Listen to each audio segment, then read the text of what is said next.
Receiving this award is important to me because I spend a lot of time and place a lot of value on training scientists in the lab, and a big part of that is training postdoctoral fellows to gain independence and to move on to their next position in either academia or industry. I nominated John because he should win this. Despite my short time in the lab, Dr. Serences has already been able to help me out and support me in a lot of ways. Specifically, starting a new postdoc after a PhD, it's a bit of a difficult transition. You always don't know if you're going to have secure funding or a position available.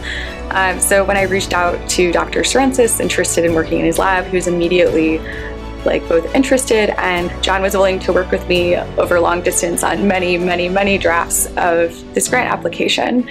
So we were successfully able to get funding for me to be part of the lab. My mentoring style varies from student to student as they come to the lab, but generally speaking, I strive to help people identify important questions that they feel passionate enough to work on for many years at a time, all while encouraging them to make sure that they find a place in their life where they can be both happy outside of work, but also feel like they're maintaining progress and the passion for what they're doing. He's the best mentor that I've ever had, and I know that a lot of people agree with me. So I think for postdoctoral mentors, as well as grad mentors, I like supervisors in general, it's always about the two people, right? How you get along with each other.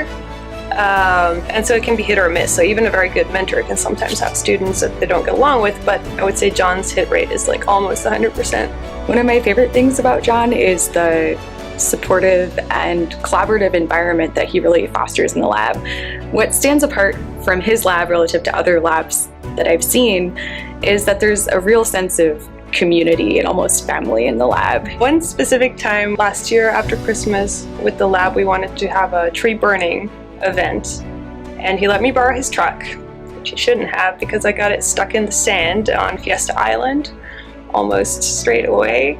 And we call it now a lab team building exercise where everybody had to get John's truck out of the sand while we're all sending him pictures of what had happened to his truck.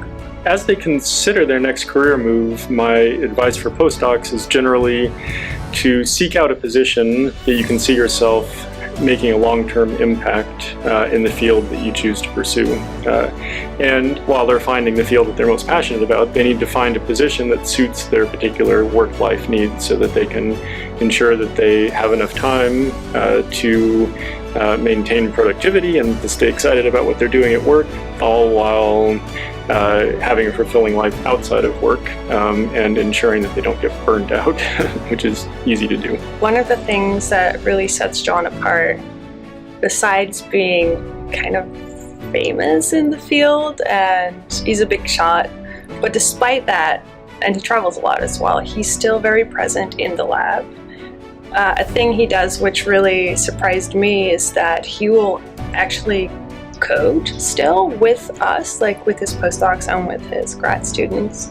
And so when you're working together with him on a project and you're starting to do something new, he will actually jump in, go on the servers, and write code, which I think is kind of amazing and a really great way to learn really fast. It's just a cool recognition that we've created an environment together that really fosters a nice, productive, and healthy working environment for the people.